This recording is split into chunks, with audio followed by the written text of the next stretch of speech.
Bismillahirrahmanirrahim. Assalamu alaikum. This is Rabia Mahmood and welcome back to lecture number 16. Today we are going to start with the 16th century as we were earlier doing, but today's lecture is a bit different from the earlier one because today we are going to look at social aspects of the language. By the social aspects of the language, I mean that as in a previous lecture we have discussed that language was being changed, a new language was emerging, not only because of some internal changes in the language but also because of the changes that were taking place in England as well. So today we are going to look at the historical significance, at the socio-cultural significance of language, and we are going to pay more our focus on a bit of the early modern England rather than the English, because eventually these were the things that have contributed towards the change and towards the development and growth of English language.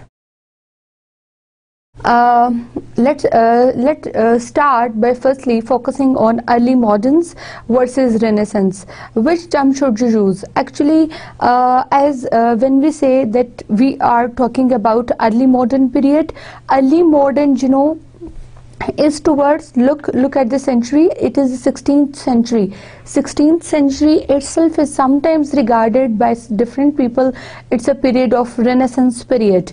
Renaissance, as we have discussed earlier, is a period of revival, it's a period of renewal, it's a period of refreshing the things. So it's about so many new reforms that have taken place. Not only Renaissance actually is a period that not only applies to the language, rather it was a period that was prevalent. It was a movement that was going on in the society at that particular epoch of the time, at that particular period of the time. So let's start by discussing that what are the appropriate words or what are the appropriate terms that we should use for the early moderns or for the Renaissance. Let's see that how which would be more appropriate one. The first thing, that why these two things are being compared, the reason is that Renaissance is actually was towards the beginning of 16th century and towards the end of 15th century, and this is the same period that is also regarded early modern English, because perhaps it is actually the start or the beginning of this early modern English period. So let's see that how these two things overlap in this lecture, and what are actually the main differences between early modern or the Renaissance. We are not going to look at the differences only, but rather we'll also be paying our emphasis to the different terminologies and their similarities of use. First, the term Renaissance. It is commonly applied to the historical period which follows the Middle Ages. But when the Middle Ages ended and when the Renaissance began, has been a source of much debate.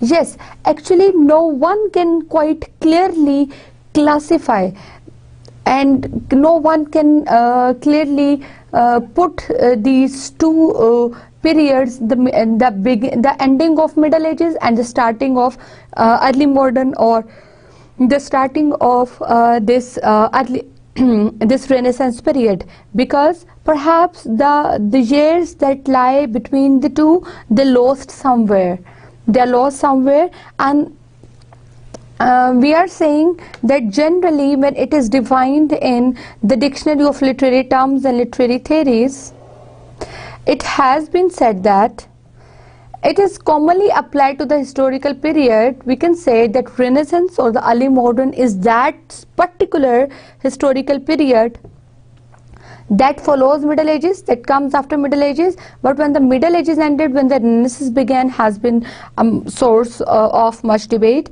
A long accepted view was that Renaissance began in the later half of the 14th century and that it continued throughout the 15th and 16th century,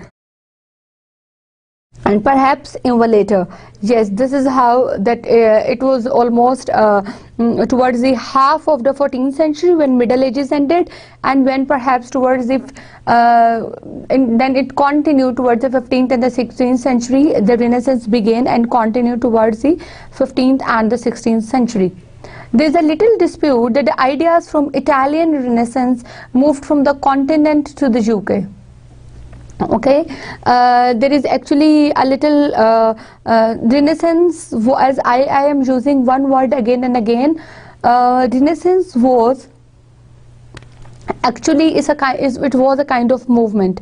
It was a movement that was going on not only specifically in England, but also it was a movement that started spreading in different areas of the land, in different continents of this land. For example, while we talk about the Renaissance Reformations in Italy, we say that it moved from continent to the UK. A great example of the cultural exchange development is the history of English sonnet. Yes, a great example of cultural exchange and development is the history of English sonnet. The history of English sonnet is actually, it was developed in that era. Sonnet, as we have also discussed it earlier, the sonnet is a kind of poetry. It's a genre of poetry in literature, and it is a poem that is made of 14 lines. Yes, the flowering and the changes in art, music, science, government, literature, drama, religion, geography, worldview, architecture, communication, transportation, population cannot be denied. Look, all the aspects that were being flourished at that time, they have got a wide range. They started ranging from art, music, science, and they were spreaded onto the communication, on the transportation, onto the subjects like population. There was an immense flowering and changes. Flowering and changes mean the things were emerging, the change was going on. In the end, both words are acceptable. Just the second term helps us see how ideas of 15th and 16th century and early 17th century inform contemporary issues. So we are saying that both the terms, the word early modern English is acceptable, as well as the term Renaissance is also acceptable, but actually there is quite a minute difference that we have traced in these two terms. The difference is that thus the second term helps us see how ideas of 15th, 16th and early 17th centuries inform contemporary issues. They inform contemporary issues. The second term, as we have already said, it is Renaissance. Quite clear. So Renaissance is actually referring to which thing? It is referring to different contemporary issues that were there in 15th, 16th and 17th century, early 17th century, whereas the early modern English period, it actually confines itself towards the beginning of that specific era. Okay, now while we have established one fact that we can regard it both Renaissance and early modern English period, they are the same, they almost mark towards the one thing. So let's see that what were the events that have shaped early modern England, and then this England, this territory, these geographical boundaries were the things that have shaped later on the language and the literature of that era. Let's see how the thing started. In 1476, we discussed earlier as well, this was perhaps the most important, remarkable event in the history of English language that have taken place. 1476, William Caxton prints an edition of the Canterbury Tales on the first printing press in England. 1476 being the year of the first printer of England, that was known as Caxton. Okay, then in 1485, accession of Henry VII inaugurates Tudor dynasty. Okay, there was one accession, there was a murder of the king Henry VII, and it was actually an inauguration of the dynasty of Tudor. In 1492, Columbus lands in the Caribbean on his first voyage. Okay, there were certain discoveries that were going on. Columbus lands in the Caribbean. He discovered in his first voyage. In 1509, there was accession of Henry VIII as well. Then in 1515, Sir Thomas More begins writing Utopia. Okay, this was another new book, another we can say the beginning of something. Utopia is about a book that was published, and Sir Thomas More, being a very famous figure in the history of English language as well as in the history of England, he started writing this book Utopia, and that's why 1515 is remarkable for that work. Later in our today's lecture, we are going to have a look at a little at that as well. 1517, Martin Luther's Wittenberg thesis, beginning of Reformation. Yes, it was a time of Reformation. It was a time of renewal. As we discussed a little earlier as well, that Martin Luther was, as I told you, that he's a king. He was a king of Reformation of the Protestants. So he started doing this thesis as well. In 1534, Henry VIII declares himself head of the English Church. It was a change, a remarkable event in the history of that. And then in 1558, there is accession of Elizabeth I, and then in 1585 to 1587, colony of settlers disappears at Roanoke, and 1603 there was the death of Elizabeth I and the accession of James I. So now James I comes in power in the reign in 1603. Yes. Cultural issues that shaped early modern England. Actually, as early modern English, it started developing in England, so we'll be looking at some cultural issues that were there and that have already shaped modern England. Actually, it was between 1476 to 1603. The first cultural issue that was going on regarding the culture and the language, it was Renaissance humanism. Then the Reformation period was there. The New World and the European expansion was there, another big landmark in the history. And the beginning of the scientific revolution was also there. And then the rise of nations. Finally, the nations started getting rise. We are going to look into detail of all of these items. Let's see that how these things have contributed towards the formation of England, and how England has further contributed towards the modern shape of English language. Renaissance humanism. This is the first aspect in the Renaissance movement that we are looking at, and this was a really actually very important thing, a very important concept that was prevalent at that time. That's why I thought that I would share it with you. What is a man if his chief good and market of his time be but to sleep and feed? A beast no more, sure, he that made us with such large discourse, looking before and after, gave us not that capability of godlike reasons to first in us unused. Yes, these are actually the lines that have been taken from Hamlet. And Hamlet, as you know, that it was written by Shakespeare. It was one of the greatest books ever that he has written. Actually, these are the lines that tell about the concept of humanism in that age. As we are looking at language, so language all these things started getting published, and all these things started making contribution in the language as well. We are saying that what was the concept of humanism? Actually, this is very beautifully explained. I'll be just paraphrasing, I'll be telling you a few of the things. I am not going to go into very much detail of these lines, yet I would like to elucidate a few of the major concepts that are here. What is a man? Actually, the lines are about the existence of humanity, that what is the importance of being human, what is the importance of humanism, what actually was the thoughts or the concepts of that era of the people living in that specific Renaissance age. What do they think about human being? So this is all about that. If his chief good and market of his time be but to sleep and feed. Actually, Shakespeare is questioning it from himself. He is actually putting a question on the existence of human being, on being.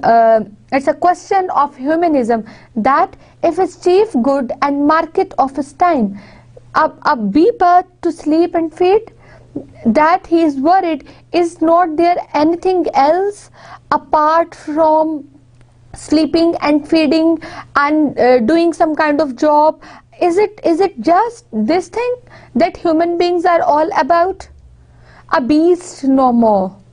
That is no more a beast. That is, he is actually talking that he is no more than a beast, because these are the things that are done by the beasts as well.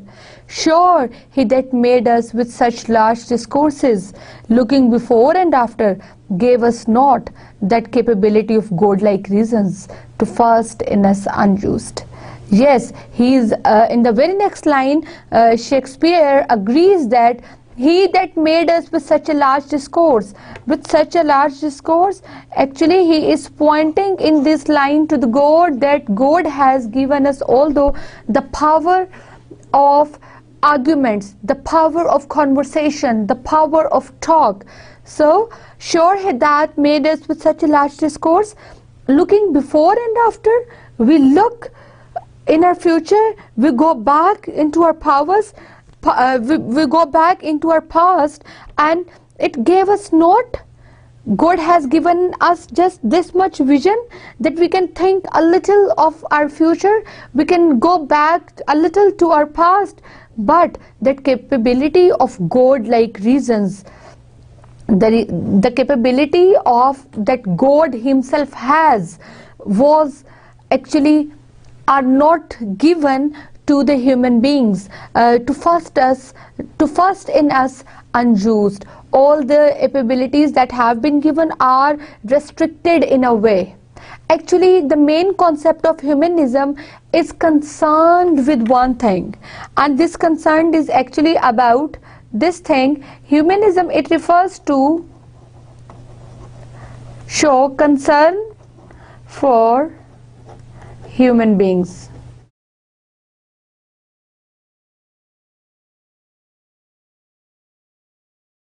It's a concern, it shows concern for human beings. The age of Renaissance not only being an age of expansion, not only being an age of power, of solidarity, but of knowledge, of everything, it was also an age of concern for human beings. Now, what happened out of this concern for human being? Actually, there was one thing that was existing. There was one concept that was existing at that period of time, and this concept was that perhaps human beings are a thing that should be taken care of rather than the God. This was a man-centered world.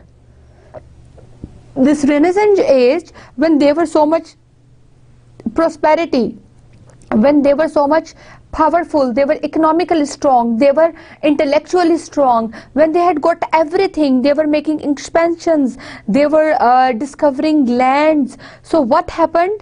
Actually, all the people who were living in that specific age, they started considering themselves God. They started firstly worshipping themselves, that they are human beings, they can do everything, they have got all the qualities. So if they have got all the qualities, God is nothing. They denied, at some point they denied the existence of God itself, because it was because they were already progressing in each and every field. They could think to the point where they had the capability. They could think about lots and lots of things. Then they could also they could not only think about lots of things, but also then they started actually looking beyond the thing. They started learning. They have learned everything. As a very famous example of this thing is a writing of Marlowe's Dr. Faustus. Dr. Faustus is actually a person, he's actually a character or the hero of the play or the protagonist of the drama. He has acquired all the knowledges of the world. He is very curious, he is very inquisitive, so he is very much concerned about human beings. So this was known as Renaissance humanism, where they have actually looked at the importance of human beings, that they have denied the rest of the things. They have denied God as well. It was a totally man-centered world rather than the God-centered world. Some characteristics of Renaissance humanism are given in this slide. The first, as we say, humanism stressed the revival of classic learning that often came at the expense of medieval worldview and scholarships. For example, Renaissance humanists stressed the power individual choice over man that the medieval worldview defined as only a subject of God's will. Yes, this is what we were talking about. This is the important point. They stress the power individual choice over man that the medieval worldview defined as only a subject of God's will. They said that human beings, although they have got their own choices, they have got their own alternates, they have got their own will, so they defined it as only a subject of God's will, whereas before them it was only related to God. Means there was a simple shift in the attitudes of the people. Up till the Middle Age, people have been thinking that the world is God made, or it is God-centered world, where God is perhaps some central entity. Actually, I'm talking about Christians' perspective that was there in England, and these were the things that have made an effect on that. I'm not talking about Islamic perspective right now, so please don't take it negatively. These were just the views, these were just the philosophies that were present at that time. Up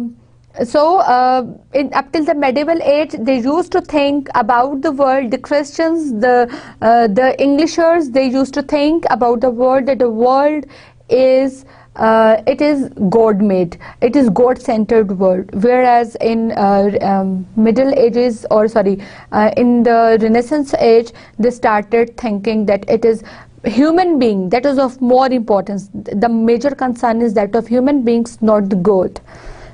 In this way, humanists like Thomas More, he understood identity as something that could and should be fashioned.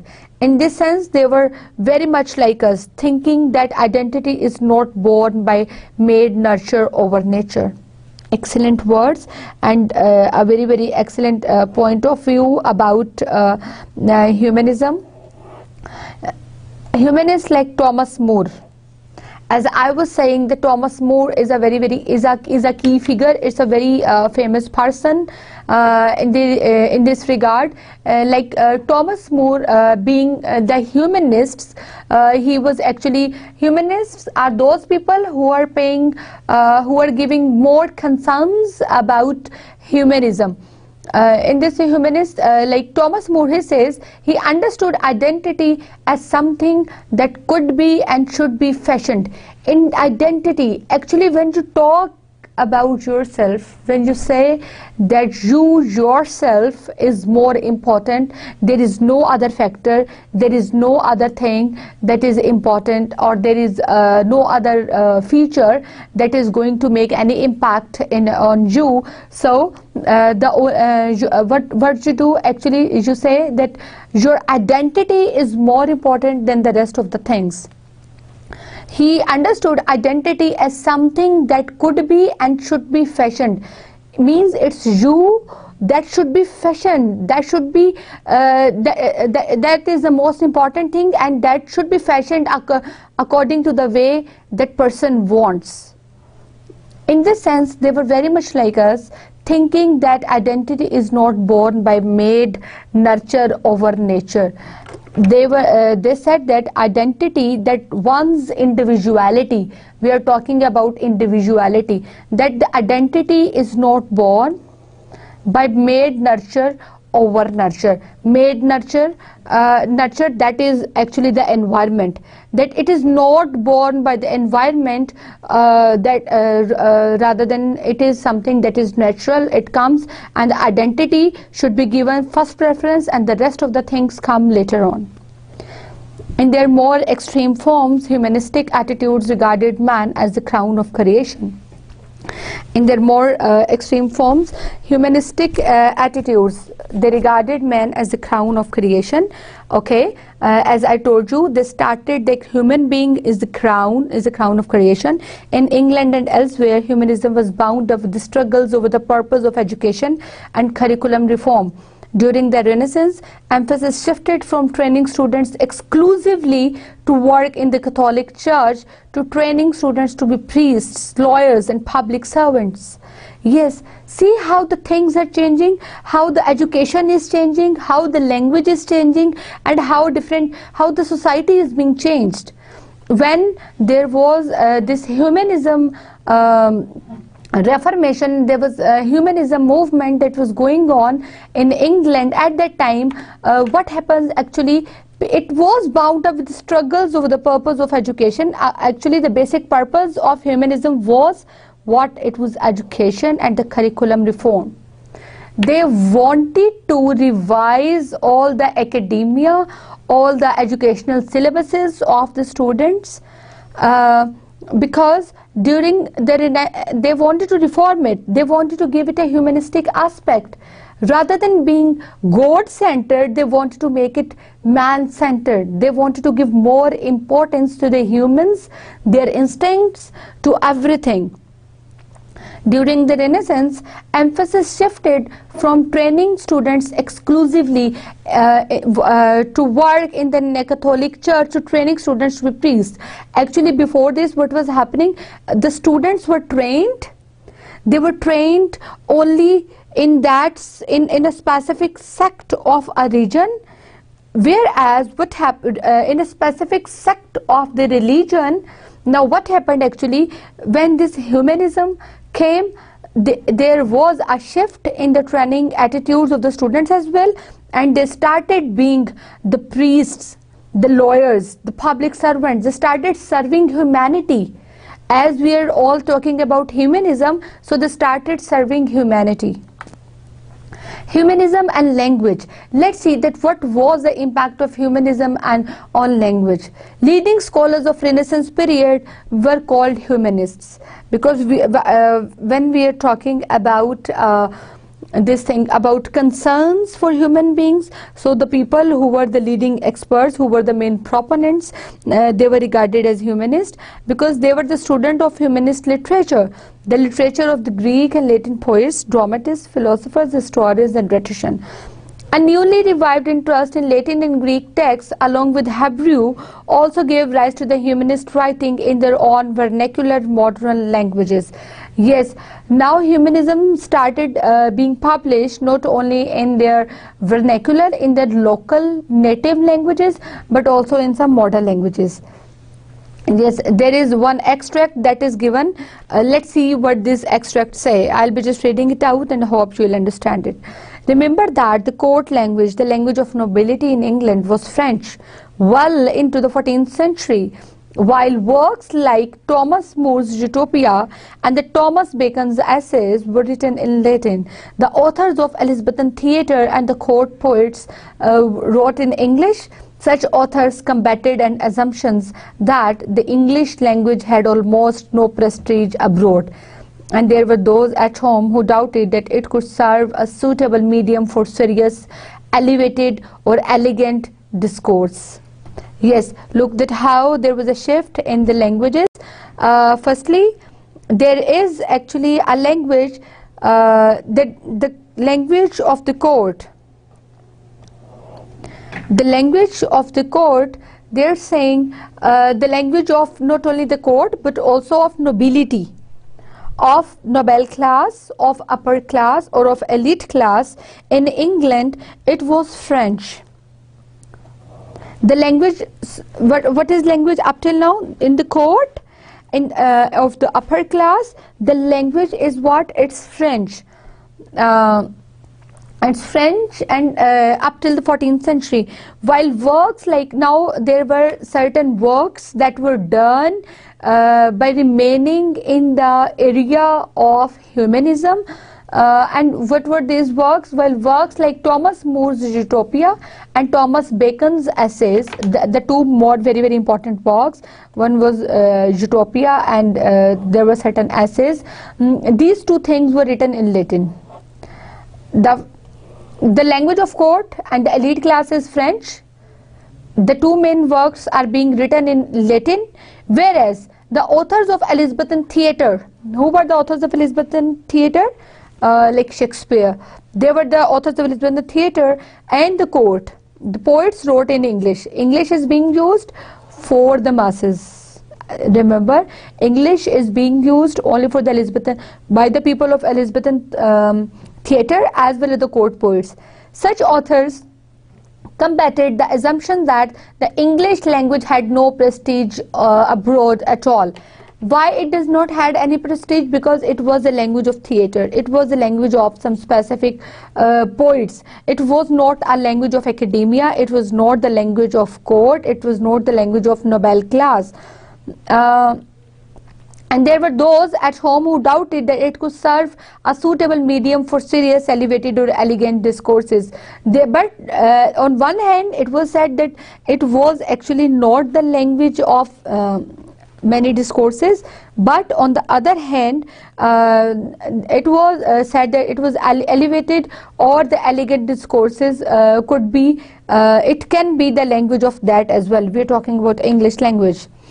The printing press, let's see that how printing press has influenced all this humanism movement and the rest of the things. Humanists like Thomas More could not have spread their ideas as widely, or quite possibly may not have conceived of their ideas at all without the invention of printing press. So true. Printing press made the things accessible to the common public, to the people who were from the masses. Now it is as it is said that perhaps Thomas More, who has talked a lot about the humanist and who has really been a great contributor in the history of England and then in the history of English language as well, perhaps he could not have given his ideas, he could neither have given his ideas nor he has actually conceived even his ideas if this printing press would not have been there. Yes, the goldsmith John Gutenberg first assembled the systems involved in Germany in 1450. Printing methods based on Gutenberg's printing press spread rapidly throughout Europe, replacing most block printing and making it the progenitor of modern movable type printing. Then there was a reform in the printing press, and the things moved on. William Caxton brought the press to England in 1476. The impact of the press on rhetoric and writing is so great that it is difficult to overestimate. Really, as we have seen that we were saying that yes, it was because of this printing press, it was because of this printing press only that there was a big change actually in the language. And what was that change? The change actually, there was the stability, there was a freeze, there was a stop in the language grammar, in the language spellings, in each and in different components of language. Then a few of the reformations that kept going on in England. I'm going to read an extract from John Donne. John Donne, a very famous poet of that time, and let's see that how different reformations were going on, and what is the meaning of John Donne over here, what does it has got to say to us. My God, thou art a direct God. May I not say a literal God, a God that wouldst be understood literally and according to the plain sense of all that thou sayest? But thou art also, Lord, I intend to thy glory, and let no profane misinterpreter abuse is to thy diminution. Thou art a figurative, a metaphorical God too. Yes, can you understand? Okay, before we just go and see that what does this slide mean, let's first just look at the apparent features of the language that are here, and then we'll move on to the next features. Firstly, the apparent features, let's look at the type of language that it is used. My God, thou art a direct God. May I not say a literal God, a God that wouldst be. The word wouldst be understood literally and according to the plain sense of all that thou sayest. The word sayest, but thou art also, Lord, I intend to thy glory, and let no profane misinterpreter abuse it to thy diminution. Thou art a figurative, a metaphorical God too. Yes, may I not say a literal God, a God that wouldst understood. Yes, these are actually the words that are a prominent feature of early modern English that have been used by John Donne. Actually, this was these are the certain things where this word, the word like it has been converted into modern English into would. Thou, the word thou means you in modern English. Sayest means say. By thou art, but thou art, but you also, Lord, I intend to thy glory. Again, thy is a reference to you, and then thy and thou, these are all a reference to you. Let's move on and let's see that what was the impact of Reformation. Life before the Reformation. Like the Renaissance itself, the Reformation of the Catholic Church into several Protestant sects in the 16th century may seem like it happened in just 1 or 2 generations, but the stirring of discontent within the Catholic-dominated Middle Ages had long been felt.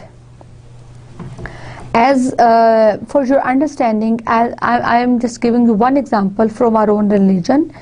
In our own religion, we say that Muslims are further divided into different sects. There are some Shias, there are some Sunnis, there are some other sects. There are numerous sects that are available in our religion. Same was the case with Christianity.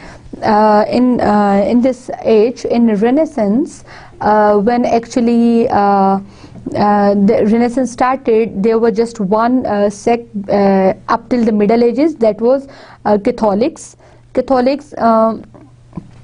there was not only a change in the culture, in the politics, in the language, in the philosophy, in literature, in everything, but rather there was also a change in the religion as well. A new sect was formed, and a very, very powerful sect, that, and the name of that sect was Protestant sect. Yes, Catholic practice and history is too vast to summarize here, but before Henry VIII in England there existed a vast system of confession, pardons, penance, absolution, indulgences, sacred relics and ceremonies that gave the unmarried male clerical hierarchy great power over their largely illiterate flocks. The Bible, the liturgy and most of the theological discussions were in Latin, which few lay people could understand. However, religious doctrine and spirituality were mediated to them by the priests, by beautiful church, art and music, and by the liturgical ceremonies of daily life, festivals, holidays, baptism, marriages, exorcism and funerals. Yes, this is how that there was a need of change. There was a great need of change, of some reformations. Actually, perhaps the original Bible that was when it was revealed, and perhaps it could have certain things, but when the translations were made, so many things were omitted. So the people were not satisfied with one sect of the society that has very strict things, strict restrictions. That had very, very strict restrictions on the people. They actually wanted to have something that was more relaxed and that was perhaps more suitable to them. So they thought, and so the people, after struggling along over the period of time, from starting from Middle Ages and to the new era, to the beginning of new era, they actually had introduced religion. They had started a new sect of their Catholic religion. Martin Luther and some key dissenting concerns. Yes, Martin Luther being a very, very important person in the history of England and then in the history of English language. As I told you earlier, that sometimes he is also regarded as King Martin Luther. King Martin Luther, he was the leader, he was the key leader of Protestant sect, the new sect that was made of Christianity. Yes, let's see that what were these concerns. Yes, though by no means the first person to express dissenting concerns, Martin Luther's challenges to the Catholic Church in 1517 turned into a revolt very quickly. Yes, if somebody tries to talk about religion, you know, it becomes a revolt, and that person is most of the time regarded as a rebellious person, a person who rebels on everything. So it is said about King Martin Luther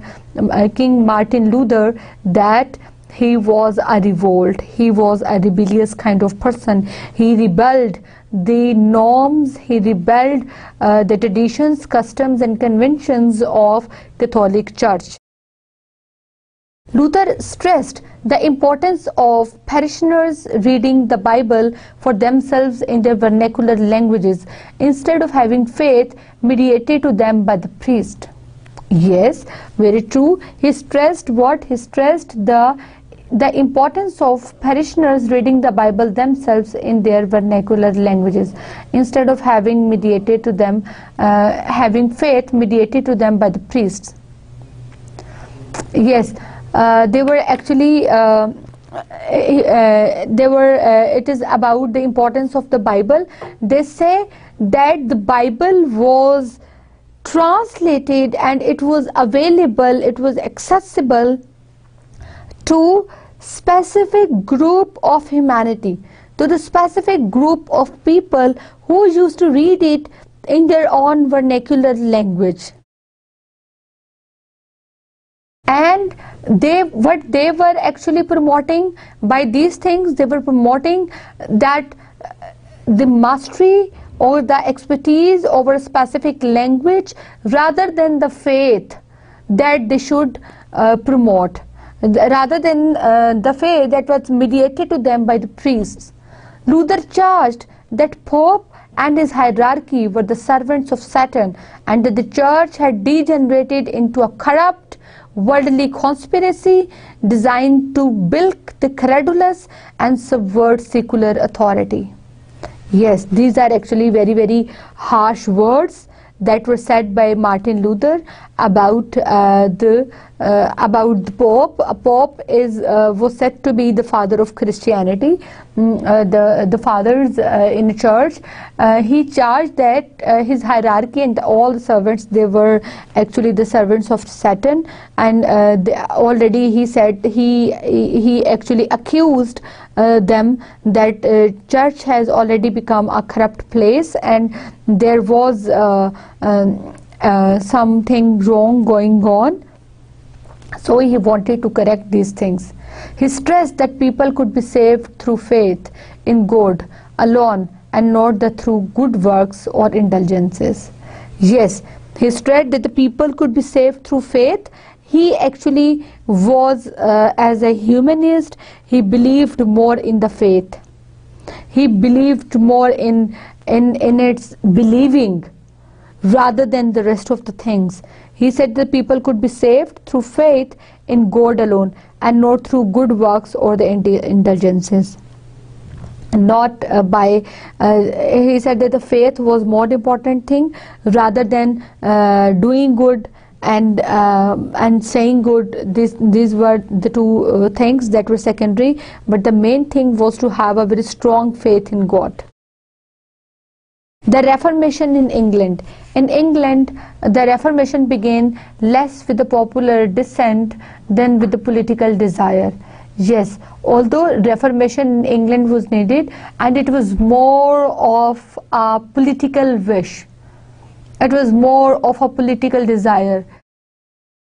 It has more of political roots in it rather than some other cultural reasons. The popular narrative is Henry VIII wanted a legitimate son to succeed him, and his wife Catherine of Aragon, aunt to Ferdinand I, failed to give him one. Okay, Pope Clement also failed to give Henry the divorce he wanted. The same issue that we have discussed, that perhaps the king did not like his wife. He wants to get a divorce and he wants to get married to a person of his choice, but the Christianity did not allow him.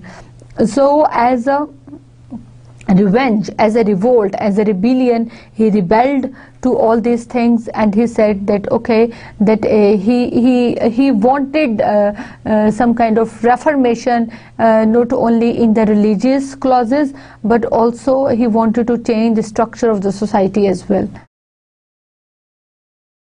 In 1533, Henry had his marriage to Catherine of Aragon declared invalid on the pretense that the marriage was never consummated, and he married Anne Boleyn. Okay, 1534, Henry issued the Act of Succession, which required an oath of loyalty from all male subjects who wished to inherit property. These were certain reforms that were done in the clauses of their laws. In 1534, Henry also seized all the lands and property held by the Catholic Church.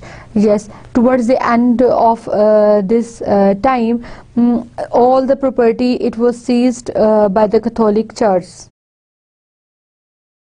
The New World and the European expansion. These were the two main things. One was humanism and the other was Reformation. The two movements that had made a great impact on the history of England, and then on the history of English language, and then on the history of English literature.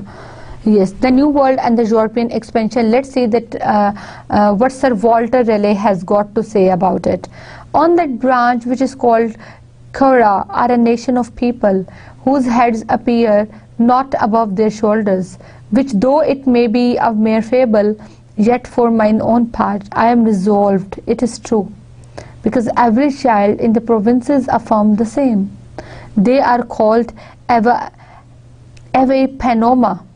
They are reported to have their eyes in their shoulders, and their mouths in the middle of their breasts, and that a long train of hair growth backward between their shoulders. Sir Walter Raleigh. The New World and the European expansion. What does it tell about the expansion? What does it tell about the people?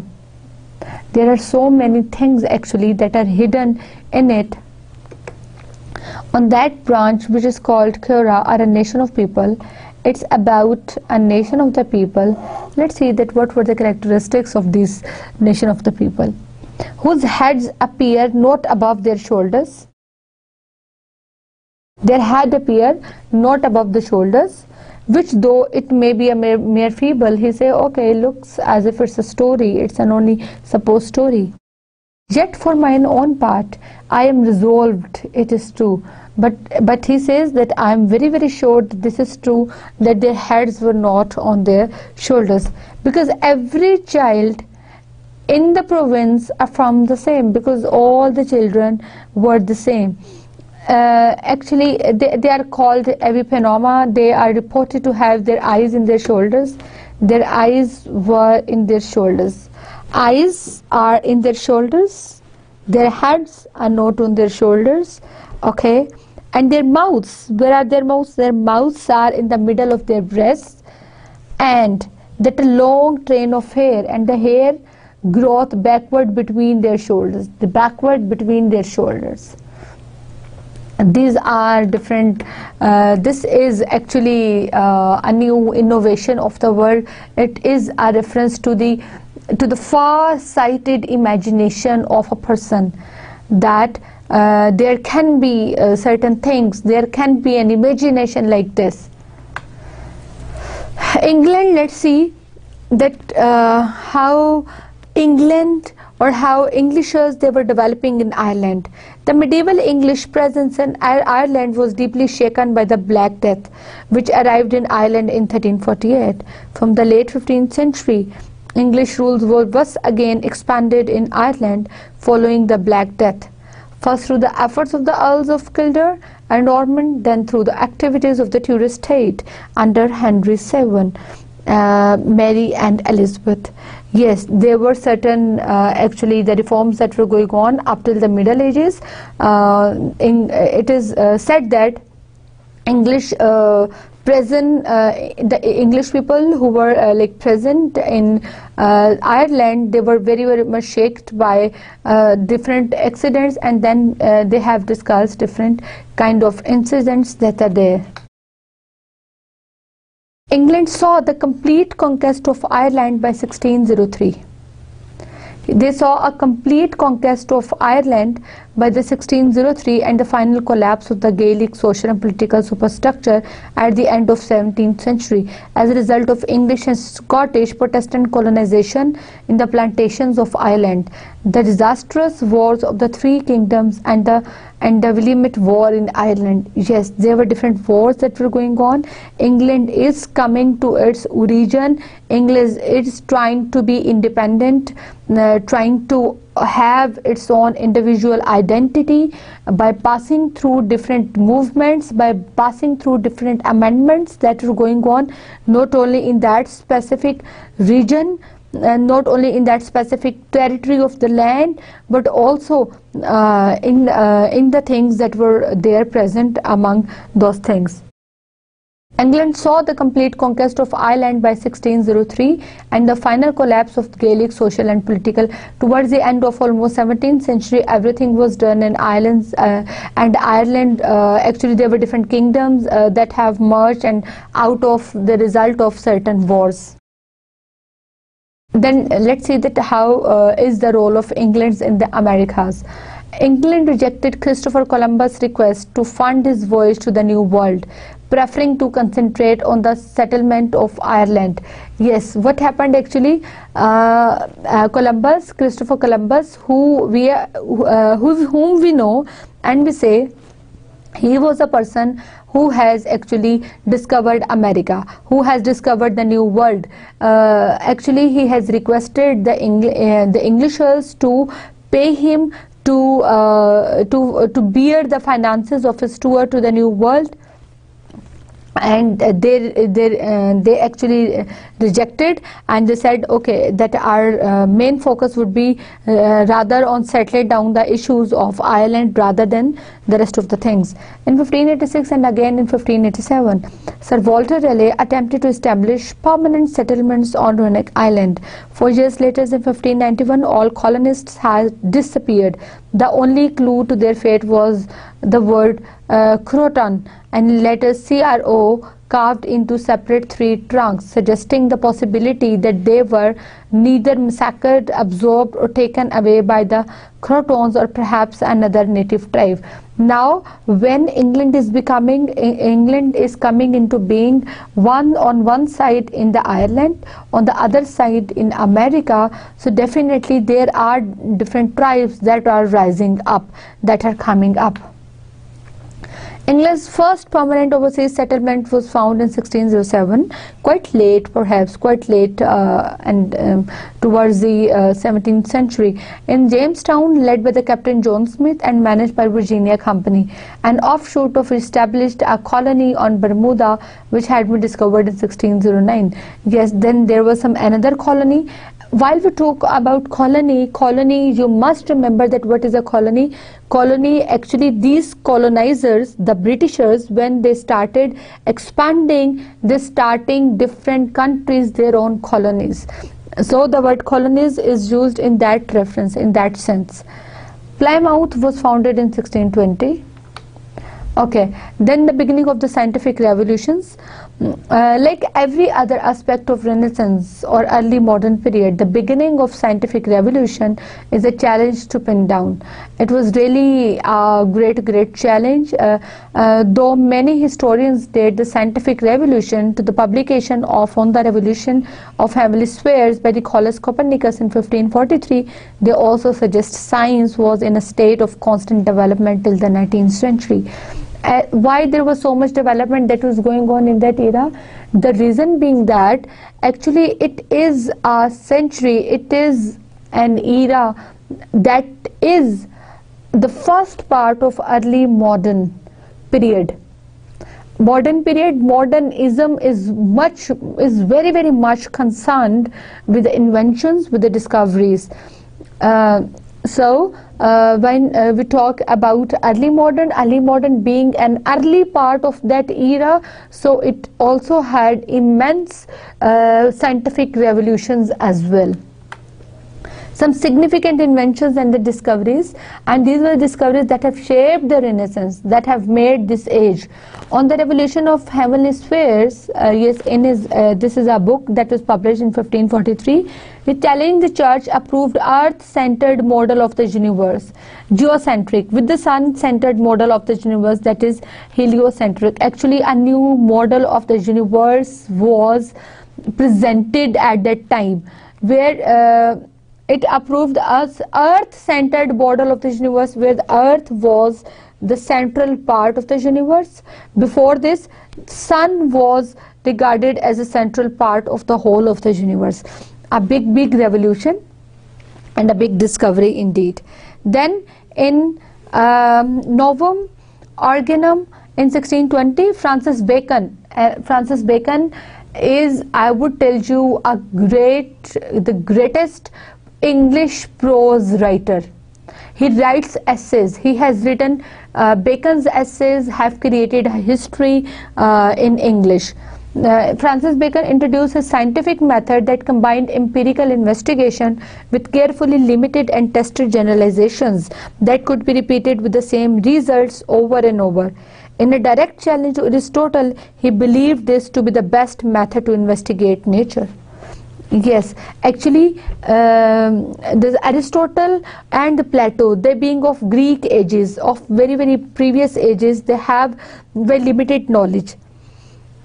Now, when we are talking about Francis Bacon and when we are talking about his empirical investigation is a knowledge that is based on observation. Empirical study is a study of a knowledge that is based on observation. So we are saying that Francis Bacon has introduced the scientific method, and he has actually excelled. He has already gone beyond the challenge to Aristotle, because he believed that this was the best method to investigate. The best method, he actually limited, he had his experiments on a few of the things, and then he generalized it. He said, okay, that if this one thing is behaving this way, so it means the rest of the things can behave in the same way. This is quite a scientific method that was introduced in that age as well, and this is one of the very important and prominent discoveries. In 1628, William Harley published an anatomical exercise on the motion of the heart and blood in animals. See, the discoveries are being done. Where based on the scientific methodology, he argued that the idea that blood was pumped around the body by the heart before returning to the heart and being recirculated. The ideas about the circulation of heart were also given in that specific age, and this was again a big invention, a big discovery. Based only on uncertain descriptions of the telescope invented in Netherlands in 1608, Galileo in that same year made a telescope with about 3x magnification, and later made others with up to about 32x magnifications. He published his initial telescopic astronomical observation in 1610 in a short treatise entitled Citrus Nuncius, yes, Stray Messenger. These are the discoveries, the discoveries done by Galileo, the discoveries about the process of heart, about heart processing, and then also the discoveries about the scientific methods and about the world that were going on in that age. Now, what happened out of these expansions of different things at that time? Actually, there was a rise of nations out of the feudal city-states. The nations started rising up, for in whatever parts of the land the sheep yield the softest and the most expensive wool. There the nobility of gentry, yes, and even some abbots, though otherwise holy men, are not content with the old rents that the land yielded to their predecessors. Living in idleness and luxury without doing any good to the society no longer satisfied them. Yes, the important line is living in idleness and luxury without doing any good to the society, and it no longer satisfied them. It was no longer satisfactory for them. They have to do positive evil, for they leave no land free for the plough. They enclose every acre of pasture. They destroy houses and abolish towns, keeping only the churches for sheep barns. See how the things were modernized, how the things were organized, and then they started rising up as the nations. A few characteristics of the English nation or the states. Markets in early modern English expanded significantly. International trade flourished. Yes, the important thing is that the international trade started flourishing. Then in the next point, Queen Elizabeth also engaged in other enterprises that combined aggressive nationalism. There were some enterprises, there were some business that was going on. It is actually about the economical and the financial expansion of England. Nationalism with the pursuit of profit. So the main thing was to earn profit. Yes, in other words, imperialism and empire buildings were there. Okay, like most nations, when England was struggling into nationhood and to define itself, citizens often defined as Englishness as what is not what. Englishness was not Catholics. They said that they were English, and see that who were these not English. Englishness was not, they were not Catholics simply. Although they all had been until recently. Before that, they used to be Catholics, but now they were more of Protestants rather than Catholics. Elizabethan England had a lot of foreign artisans from Spain, Portugal, Italy, and above all, and France and the Netherlands, living mostly in London.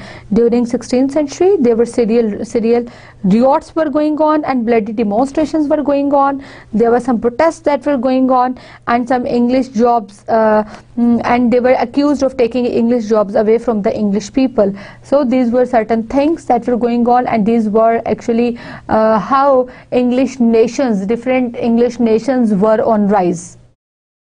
A little light on Thomas More's Utopia, because we say that there's Thomas More, being a humanist, he has thrown a great light on his concerns or the feelings for human beings. So a few of the lines just to give you a general idea. He likes to be dressed simple, does not wear silk or purple or gold chains, except when it is not allowable to dispense with them. He cares marvelously little for those formalities, and does not exact these ceremonies from others. So he is not scrupulous in observing them himself, though he understood how to use them if he thinks proper to do so. Yes, look at the line, the important line.